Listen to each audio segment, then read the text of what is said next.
Morning. I'm Keane Adams, originally from Jamaica.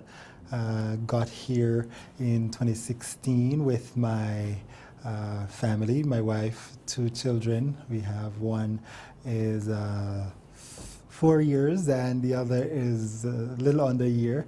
And so we have been, we have been just on a wonderful journey of learning more about God and His will for our lives.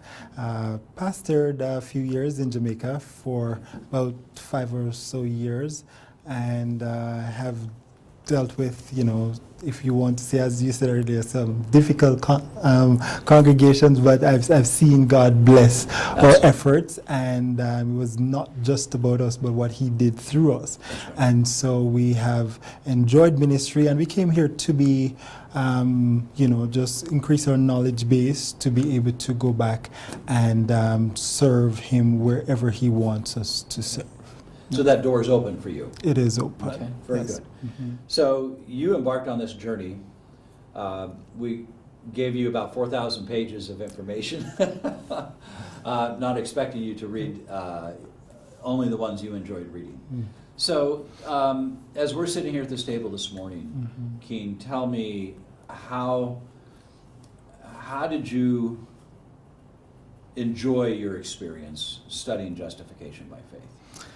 Well, I enjoyed it, looking over again and going deeper than I've gone before.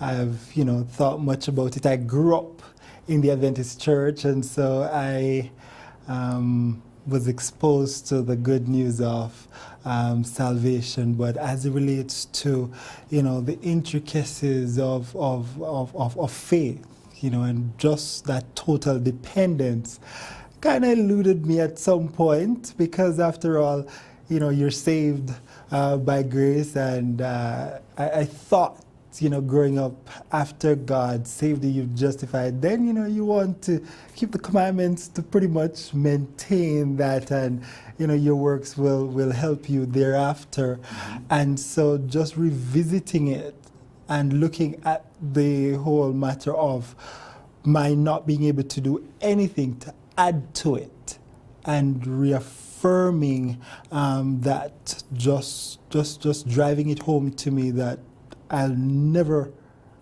make it good enough for Christ. But just that I need to continue to believe. And yes, my believing does not negate my doing, His bidding, but that my salvation is totally grounded in the work that has already been done by Christ. And so that has really assured me, given me some more assurance again of, the good news of salvation and what Christ has done for me on Calvary's cross. Mm-hmm.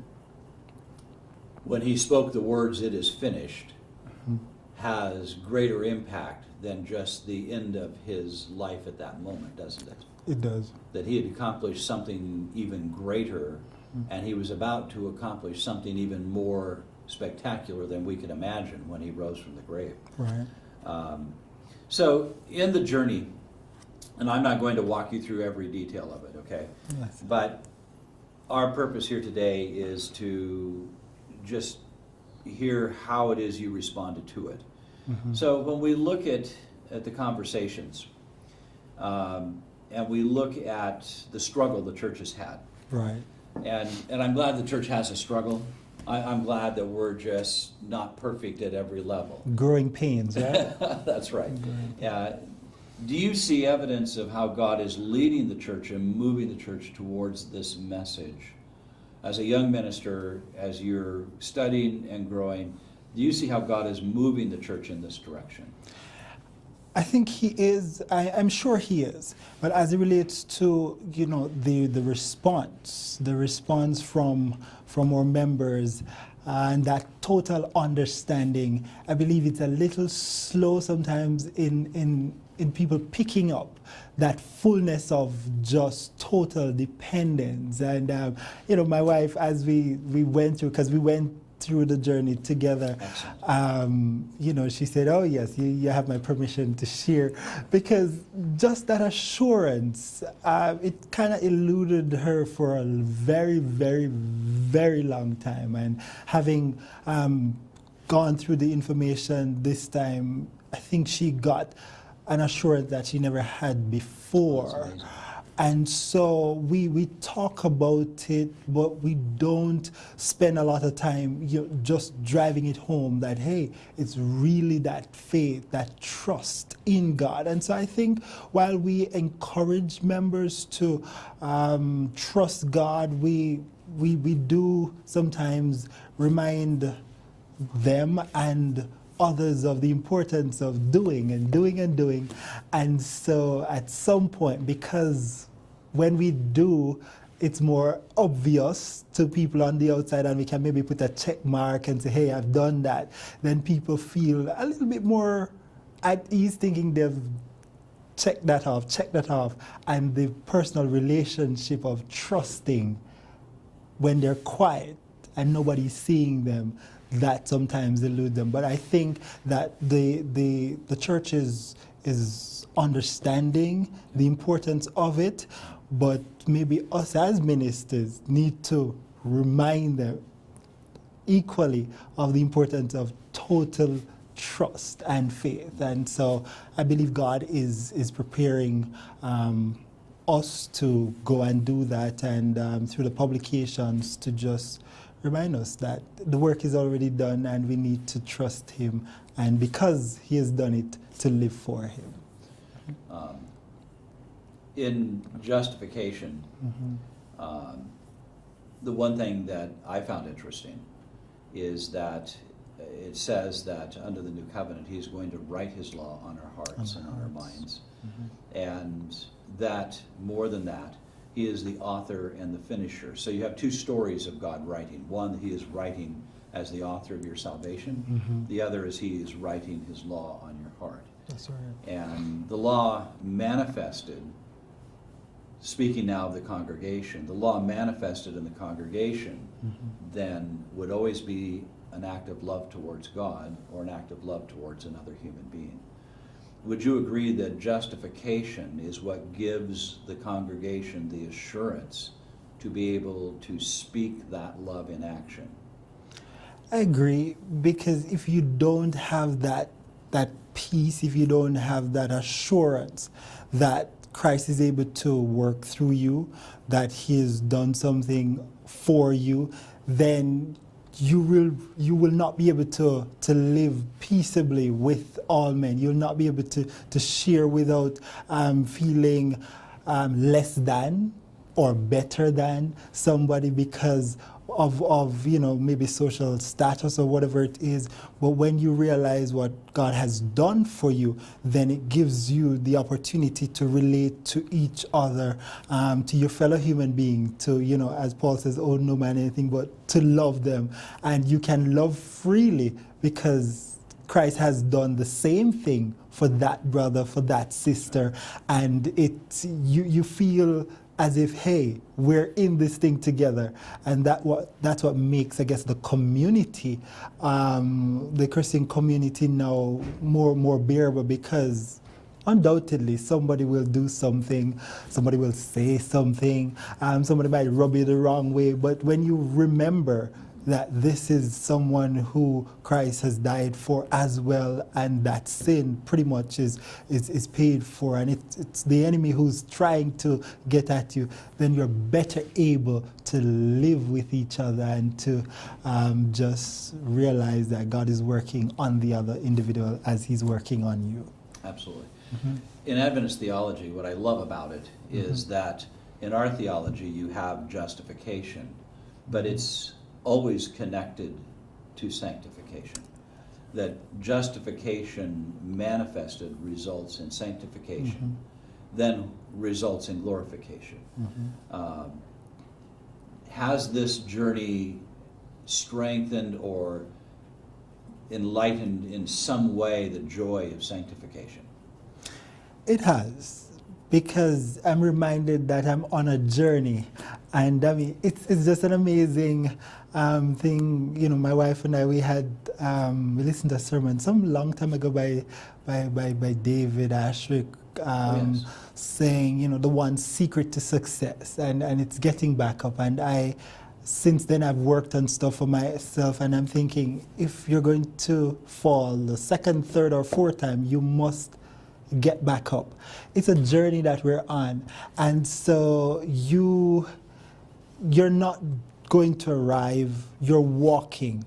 And I believe it might have been Wagner who stressed that point of walking. Walking, we're moving. And as you move, you have different experiences and you grow. And that's what has really made a difference. So I know that, hey, I'm not who I was yesterday, but I still have more to reach. You know, it's not, hey, I'm here today and I've arrived, but there's still more to gain, to grow. And so just embracing the process, embracing the journey, realizing that if I slip and fall in some way, I'm able to continue because God's grace is available to me, and that's what makes the process bearable, the process manageable, and seeing God at work so that I can claim the victories that I had yesterday, 2 weeks ago. I know that He's still able to give me victory for the future. And so the process of sanctification, you know, comes home to me, and it's more manageable as I see Him working on a daily basis. So am I hearing you say that justification is the source of that deep joy that gives you the courage to get back up? Justification is the journey of becoming the man and the family God called you all to be. Absolutely. And that those are two, may I say, joyful opportunities, scary opportunities, and fun opportunities all at the same time. It is, because it's, to remember who called it, Oswald, it's like that reckless abandon. You know, you're trusting to the point where you are letting go. You're pretty much trusting His grace to keep you, to carry you. It's a beauty to know that you're being carried, but if you look to yourself, if you think about, you know, just you alone, then you'll start thinking about you falling or something. But just to be carried, reckless abandon, it's scary, but it's a joy. And that's why Paul, I guess, you know, when he talks about working out with fear and trembling, there's some amount of Lord, and you're thinking, but as you think and you realize that you are not the sum total of it, there's a bigger God, then you just say, I'll trust you. And so it gives you that peace. That's right. It gives you that peace, and that's what, you know, I keep holding on to. Holding on to that. So the last question I want to ask you is this, Keane. It's a broad question. All right. How do you think this message will impact your ministry and the churches you will pastor? Well, it will impact my ministry, the churches I'll pastor, in a significant way, because I believe, you know, people are known sometimes by things that they're passionate about. And I see this as something that I need to have as a recurring theme. It doesn't matter the sermon, if it's Health Day, if it's Youth Day, if it's Stewardship Day, whatever the focus might be, I see this as something that it's almost like, it's like salt.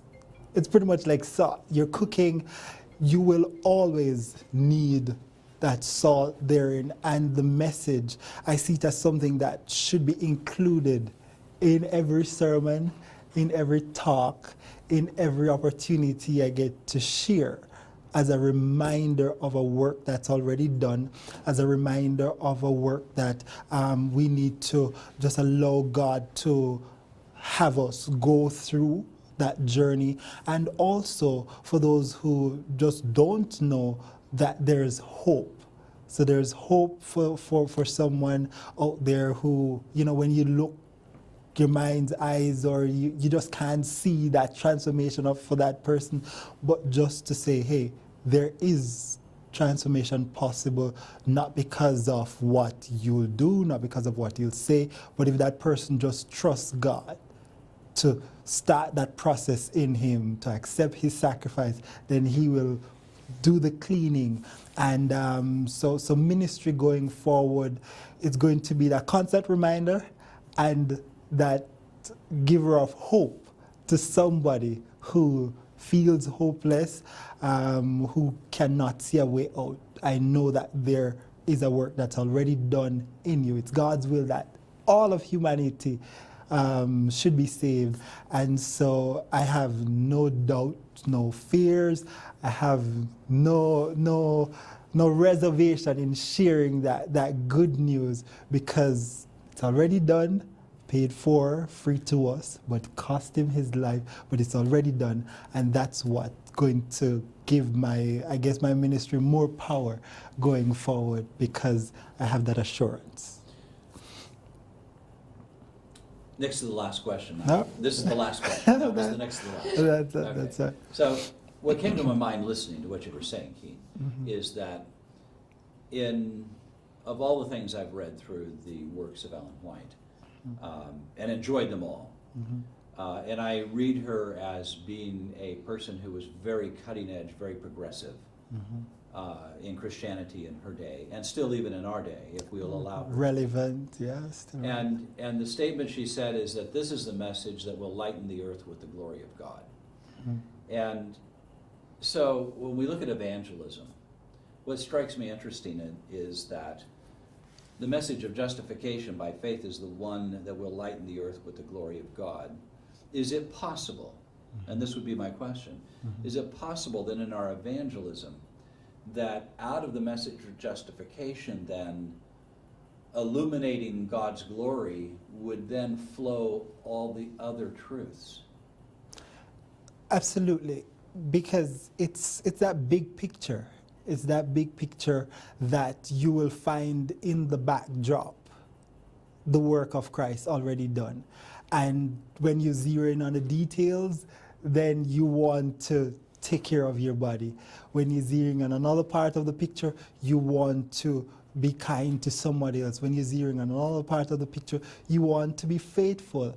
And so it will form the backdrop, and you just have to fit in. I don't necessarily want to go to the puzzle, metaphor, because it's not a game, but it's fitting in the pieces of that puzzle, because in the backdrop there is a work that's already done. And if that work is not done already, and God is able to work through you to help you to reach where he wants you to be, to come to that fullness, that perfect man, then fitting in the puzzle would just pretty much be doing a human work, and you will not have that joy. So you'll be doing stuff but not seeing the big picture, not enjoying the finished product, so to speak. So you're enjoying a little bit of this, you're doing well. I mean, not knocking in any at all vegetarians, but you would be very well be an ardent vegan, but at the same time, how is this affecting you? Are you being more healthy so that you can be more effective at telling others, or are you just being healthy to live longer in the sinful world? So if we don't have that big message, that big picture of what Christ has done, justifying us in the background, then pretty much, the evangelistic thrust will have a lot of human efforts, and they'll produce a lot. It'll produce some human efforts, but the lasting relationship, personal peace, that assurance will elude the speaker and the people who are hearing the message. Interesting. Any thoughts that you want to share with our board? Because this will be given to our board. Is there anything you would like to say? Well, just to say thanks for the opportunity to share in the research. I heard about it. I saw it, I think maybe last year, and I'm like, man, this is another class for the semester. If you're going to do it well, it's another class. And so I think it's an awesome opportunity. My wife said to me, "Wow, this is an interesting way to to share your resources." And she's like, "Hey, I mean, I'd like to do something like this because while you're extending your helping, you're also ensuring that people are growing." And that's the whole point. So thank you for the opportunity to grow more in grace and in the knowledge of my Lord, our Lord and Savior Jesus Christ, and for the privilege of just being here to talk about the journey. And it's not just me, but my wife and I. We thoroughly enjoyed it, and we have grown. Good. We have grown. Grateful. Thank you.